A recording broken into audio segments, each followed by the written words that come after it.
अब अनुराग जी, लेकिन महत्वपूर्ण यह है कि आप हो गए वित्त मंत्री, निर्मला जी हो गई, आप फाइनेंस मिनिस्ट्री होगी, बार बार कह रही है कि यह बजट आत्मनिर्भर भारत को और सहायक बनाएगा। लेकिन राहुल गांधी कह रहे हैं कि यह बजट जो है वो असल में सूट बूट वालों के लिए है। Exactly what he said, I'm quoting it. Forget pushing cash in the hands of people. Modi government plans to hand over India's asset to its crony capitalist friends. क्या आपको लगता है कि बजट के कुछ ही मिनटों बाद इस तरह की प्रतिक्रियाएं आने लग गई थी, खासतौर पे कांग्रेस पार्टी की ओर से? क्या आपको लगता है वो आप बजट समझा नहीं पाए या वो समझ नहीं पाए? देखिए, वो हाउस में बैठेंगे तो समझ पाएंगे, पर आज तो हाउस राहुल जी जितनी देर बैठे उतनी देर किसी और से, कितनी देर किससे बात करते रहे, उसके बाद उठ के चले गए। जो भी किया होगा मैं उस पर नहीं जाना चाहता हूं, उनकी अपनी इच्छा है। कितनी गंभीरता उनको सदन के अंदर दिखानी वो उनके ऊपर निर्भर करता है। लेकिन जो प्रश्न उन्होंने उठाया, मैं उनसे एक सवाल पूछना चाहता हूं। मनरेगा में 73,000 करोड़ हम खर्च करने जा रहे हैं, कांग्रेस 30,000 करोड़ खर्च करती थी। ये किसके लिए है? गरीब के लिए, मजदूर के लिए है। पीएम किसान निधि हमने 1,10,000 करोड़ रुपये किसानों को सम्मान निधि के रूप में दी। किसके लिए? किसान के लिए। इस बार हम 65,000 करोड़ का और प्रावधान करके चल रहे हैं। यही नहीं, ये 20,000 बसें खरीदेंगे किसके लिए? गरीब आदमी के लिए, जिसको पब्लिक ट्रांसपोर्ट अच्छा मिलेगा। ट्रेन पे 1,10,000 करोड़ खर्च करेंगे किसके लिए? हिंदुस्तान के गरीब आदमी के लिए। और यही नहीं, सड़कें अच्छी किसके लिए बना रहे हैं? हिंदुस्तान के लोगों के लिए। इसमें किसको कौन क्या देने जा रहा है? आखिरकार राहुल गांधी जी के पास कोई अच्छा विकल्प है तो देश के सामने रखना चाहिए। केवल रोना रोने से क्या होगा? राहुल गांधी जी की सरकार के समय फ्रेजाइल 5 इकोनॉमीज में भारत आता था, यानी कि दुनिया भर की जो 5 सबसे खराब अर्थव्यवस्थाएं जो कभी भी मर सकती थी, गिर सकती थी, उनमें से एक भारत का नाम था। और उन अर्थव्यवस्थाओं में, उसी अर्थव्यवस्था भारत को जब मोदी जी ने आकर संभाला तो दुनिया के 11वें नंबर से लेकर 6वें नंबर की अर्थव्यवस्था बनाकर खड़ा कर दिया। विपक्षी दलों का आरोप है कि बजट को चुनावों में ध्यान में रखा गया है। बंगाल कप पे बहुत फोकस रहा है, तमिलनाडु पे बहुत फोकस रहा है, केरल पे बहुत फोकस रहा है और असम पे बहुत फोकस रहा है। इस पर आप क्या कहना चाहते हैं कि आपने प्रोपेगेंडा बड़ा बना दिया है लेकिन उतना बड़ा कुछ है नहीं, लेकिन चुनावों के मद्देनजर आपने इन स्टेट्स को ज्यादा तरजीह दी है? हमें जी उसकी मैं 2 भाग में उत्तर दूंगा। जिसको जंडिस हुआ है उनको सबको पीला पीला ही दिखेगा, उनको मैं कुछ उत्तर नहीं दे सकता हूं। क्या डेमोक्रेसी में चुनाव नहीं होनी चाहिए क्या? हम तो हर एक साल में भारत में चुनाव होते हैं।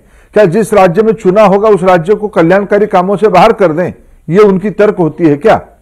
बाकी रहा क्या ये बजट सचमुच चुनाव के लिए? आप लंबे अरसे से संसद में हैं। हमारी बजट में जो योजनाएं बनी है ये सारे देश के लिए बनी है। वैक्सीन सारे देश के लिए है, पोषण की अभियान, मिशन पोषण सारे देश के लिए है। इसलिए ये कोई राज्य आधारित नहीं है। कुछ राज्यों में चुनाव हो रहा है, निश्चित रूप में उन राज्यों की कार्यक्रम उसको लोग जोड़ के देखेंगे, उसमें हमें कोई आपत्ति नहीं है। क्या असम की टी गार्डन वर्कर के लिए, बंगाल की टी गार्डन वर्कर के लिए वो विरोध करते हैं? उस योजना को करने के लिए 1,000 करोड़ रुपया के खर्चे को विरोध करते हैं। वो उस ढंग से अगर उनके पास नैतिकता है वो आसाम में जाके बोले, कोलकाता जाके बोले, दार्जिलिंग जाके बोले कि हमको योजना पे विश्वास नहीं है, ये गलत योजना है, बताए जाके वहां दार्जिलिंग में जाके, सिलीगुड़ी में जाके। देखिए धर्मेंद्र भाई, जो महत्वपूर्ण बात है वो ये है कि आप क्योंकि अभी बंगाल गए थे और अब बंगाल गए तो वहां के तमाम मंत्रियों के आप टारगेट में भी आ गए, टीएमसी के सांसदों के भी आप टारगेट में आ गए। आज ममता बनर्जी ने कहा कि यह फेक बजट है, सरकार सब कुछ बेच रही है और आजकल बंगाल की सरकार को पेट्रोल डीजल की बढ़ती कीमतों को लेकर भी बड़ी चिंता हो गई है। क्या कहना चाहते हैं आप? देखिए, आज जो पेट्रोल डीजल की कीमत है उसमें से 3 हिस्सा है। एक हिस्सा जो पेट्रोलियम प्रोडक्ट की मूल दाम है, कच्चे तेल की दाम, उसके ऊपर रिफाइनरी, उसके ऊपर जो डीलर्स की मार्जिन, ये एक हिस्सा है। दूसरा एक हिस्सा है जो केंद्र सरकार जो टैक्स इकट्ठा करती है, जो राज्यों को भी लौटाती है, कल्याणकारी कामों में लगाती है। और एक हिस्सा है लगभग मूल्य की 25 से 30% राज्यों की भी आमदनी है। क्या ममता दीदी अपने राज्य में वो आमदनी नहीं करती है? मैं कहूं उनको आमदनी नहीं करनी चाहिए, वो अपने खर्चा कम कर दें, गरीबों की चिंता छोड़ दें। हम क्यों कहें उनको? वो उनके पास नैतिकता नहीं है, वो अपने सरकार की खजाना लूट के अपने भतीजे के तिजोरी भर रहे हैं, इसलिए उनको सारे चीज उल्टा दिख रहा है।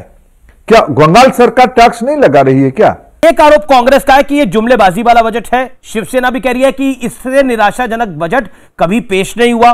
क्या आपको लगता है कि किसानों के लिए जो उम्मीद की जा रही थी वो नहीं हो पाया, इसलिए इनको निराशा लग रही है, या फिर इनकी पॉलिटिकल सोच ऐसी है?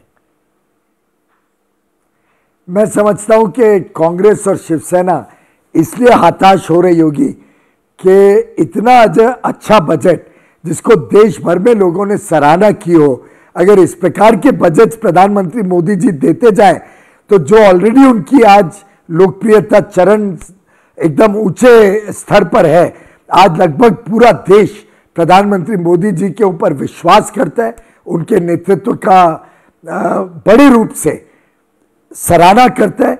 अगर इसी प्रकार से तेज गति से प्रधानमंत्री एक के बाद एक ऐसे कदम उठाते रहे जो उनको और लोकप्रिय करे, तो शायद कांग्रेस और शिवसेना को चिंता है, उनकी वेरी सर्वाइवल, उनकी एग्जिस्टेंस की चिंता शायद उनको आज दिखने लगी है।